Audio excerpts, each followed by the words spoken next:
आज मेरी zero oil recipe पौष्टिक भी है और इसके साथ साथ ये वज़न कम करने में भी मदद करती है। इसे बनाना बहुत आसान है, तो चलिए शुरुआत करते हैं। यहाँ सबसे पहले मैं थोड़े से ड्राई फ्रूट्स को रोस्ट करूँगी, जो कि सेहत के लिए बहुत ही फ़ायदेमंद होते हैं। तो इसके लिए थोड़ा सा मैंने यहाँ पर घी को मेल्ट होने रख दिया है। घी एक अच्छा हेल्दी ऑप्शन है। जब घी गर्म हो जाए तो थोड़े से यहाँ पे हम काजू डाल देंगे। काजू ज़्यादा नहीं डालेंगे और इसे हल्का ही भूनना है, क्योंकि काजू बहुत जल्दी ब्राउन हो जाते हैं। और इसके साथ ही आधा कप हम बादाम डाल देंगे। बादाम को भी हल्का हमने भून लेना है। लगातार चलाते रहें और धीमी आंच पर भूनें, नहीं तो ये जल सकते हैं। जब ये अच्छे से भून जाए तब आप इसे फ्लेम से हटा लें। अब इसमें हम मूंगफली को भूनेंगे। यहाँ पर मैंने आधा कप मूंगफली ली है और उसे भी रोस्ट कर लिया है। मूंगफली भुनने में थोड़ा समय लेती है। ये सभी ड्राई फ्रूट्स पौष्टिकता से भरपूर हैं।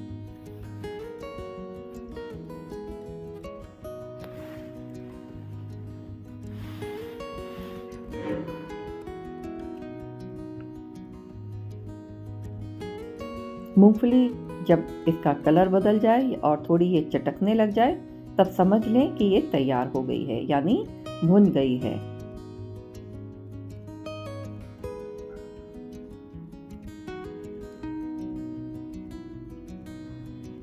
जब भी ड्राई फ्रूट्स को भूनें, हमेशा फ्लेम को लो ही रखें या फिर लो टू मीडियम, और लगातार चलाते रहें।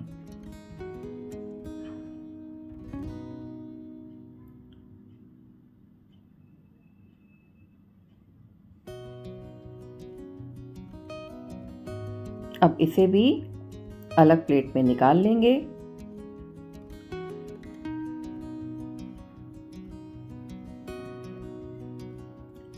और लास्ट में मखाने को भून लेंगे, क्योंकि मखाना सभी चिकनाई को एब्जॉर्ब कर लेता है। तो यहाँ पर मैंने 1 कप मखाना लिया है और इसे भी भून लेना है। मखाने को तब तक भूनना है जब तक ये अच्छा सा क्रिस्पी ना हो जाए, और इसके लिए आप इसे चेक कर सकते हैं।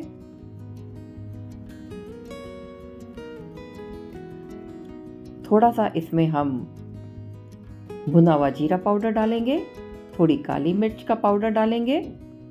मात्रा मैंने सभी यहाँ पर लिख दी हैं, आप वहां से चेक कर सकते हैं। इसे भी अच्छे से चला लें। ये हमारा एक स्नैक्स बनकर तैयार होगा। और थोड़ा सा इसमें हम अब सेंधा नमक डालेंगे, छोटी चम्मच, यानी आधा चम्मच नमक डाल दें या उससे भी थोड़ा कम, और लगातार चलाते हुए इसे भून लें। आप देख सकते हैं मखाने सारी चिकनाई एब्जॉर्ब कर ली है।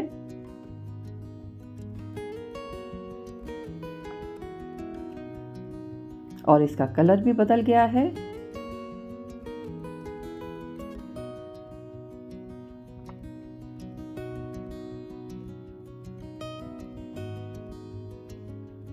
इसको आप चेक कर सकते हैं कि ये क्रिस्पी हो गया है या नहीं। इसका मतलब अगर क्रिस्पी हो गया है तो ये तैयार है, नहीं तो इसे थोड़ा और भुनने की ज़रूरत है। तो यानी ये तैयार है, अच्छे से क्रिस्प हो चुका है।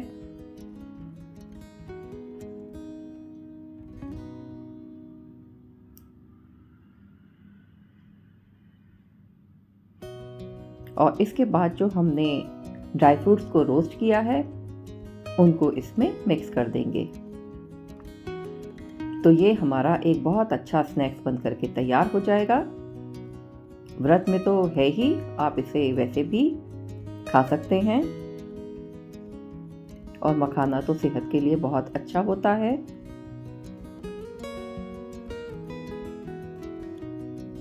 सभी ड्राई फ्रूट्स को इसमें मिला दें।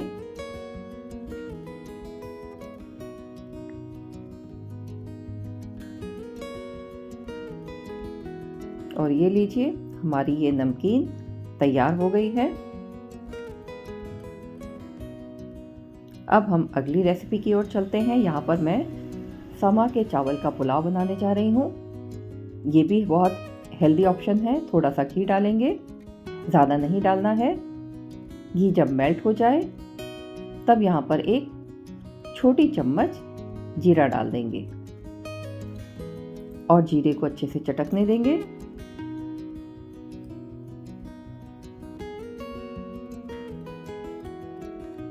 आधा चम्मच बारीक कटी हुई हरी मिर्च डाल देंगे। बीज निकाल सकते हैं अगर आपको तीखा कम पसंद है। एक बड़ी चम्मच बारीक कटी हुई गाजर को डाल देंगे और इसे भी अच्छे से भून लेना है।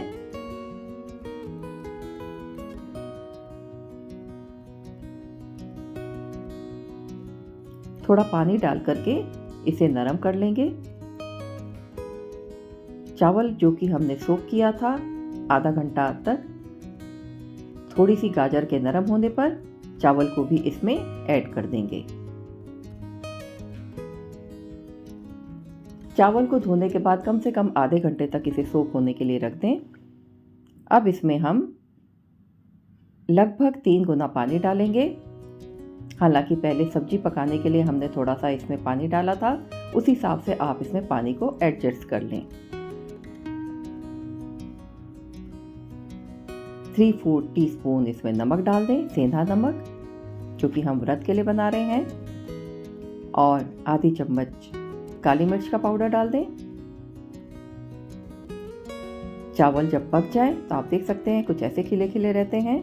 इसमें थोड़े मूंगफली के दाने डाल दें, बारीक कटी हुई हरी धनिया डाल दें। इस चावल को आप वैसे भी बना सकते हैं क्योंकि ये एक वेट लॉस रेसिपी है। अब अगली रेसिपी की ओर चलते हैं। यहाँ पर मैं साबूदाने की खिचड़ी बना रही हूँ, तो आधा कप साबूदाने को मैंने कम से कम 1 घंटे के लिए भिगो कर रख दिया था ताकि ये अच्छे से फूल जाए। पैन में थोड़ा सा घी डालेंगे। घी में अब हम जीरा डाल देंगे, लगभग आधी छोटी चम्मच। बारीक कटी हुई गाजर डालेंगे, 1 बड़ा चम्मच।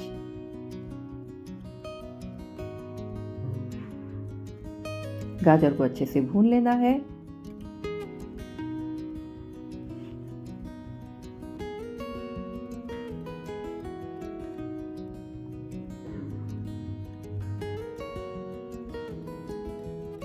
थोड़ी बारीक कटी हुई हरी मिर्च को भी डाल सकते हैं अगर आप तीखा पसंद करते हैं।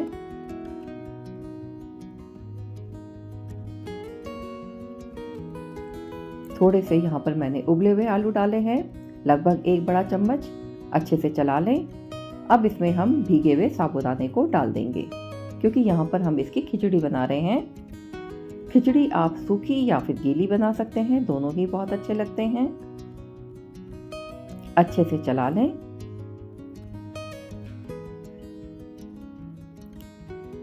पानी डाल दें 1 कप और इसे पकने दें। इसे तब तक पकाना है जब तक साबूदाना ट्रांसपेरेंट नहीं हो जाता, और उसके बाद जितनी पानी की ज़रूरत होगी उतना पानी हम इसमें और ऐड करेंगे।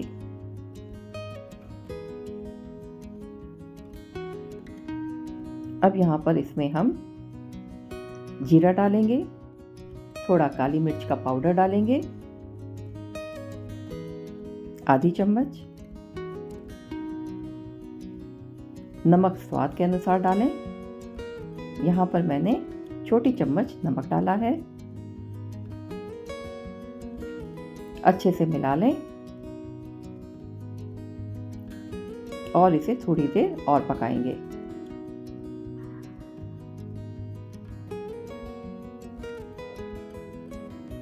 खिचड़ी लगभग तैयार हो गई है। यहाँ पर मैंने आधा कप बारीक कटे हुए टमाटर डाल दिए हैं और इसे भी थोड़ी देर के लिए और पका लेंगे।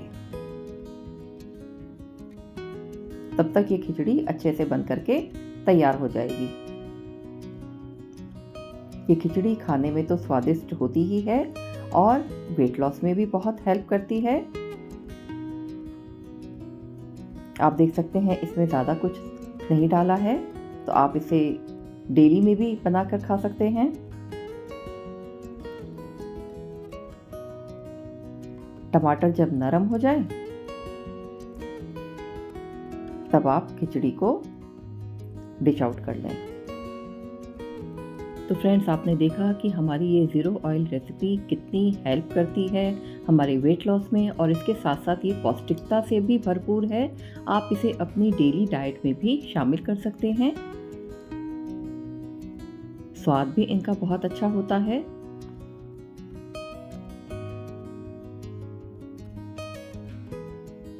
खिचड़ी तैयार हो गई है। अब इसमें हम ड्राई फ्रूट्स डाल देंगे, थोड़े मखाने, बादाम, मूंगफली, और चाहें तो थोड़े से काजू भी डाल सकते हैं, पर काजू की मात्रा कम रखें।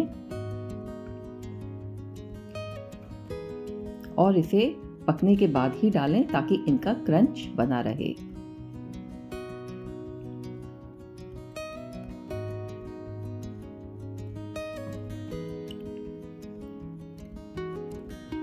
लास्ट में हम थोड़ा सा इसमें नींबू का रस डाल देंगे। और देखिए, हमारी ये टेम्पटिंग खिचड़ी तैयार है। अब तीनों डिशेस को आप सर्व करें, और देखने में कितने अच्छे लग रहे हैं। तो फ्रेंड्स, अगर आपको मेरी ये ज़ीरो ऑयल रेसिपी पसंद आई हो, अच्छी लगी हो, तो मेरी इस वीडियो को लाइक और शेयर करें, कमेंट भी करें, और मेरे चैनल को सब्सक्राइब करें।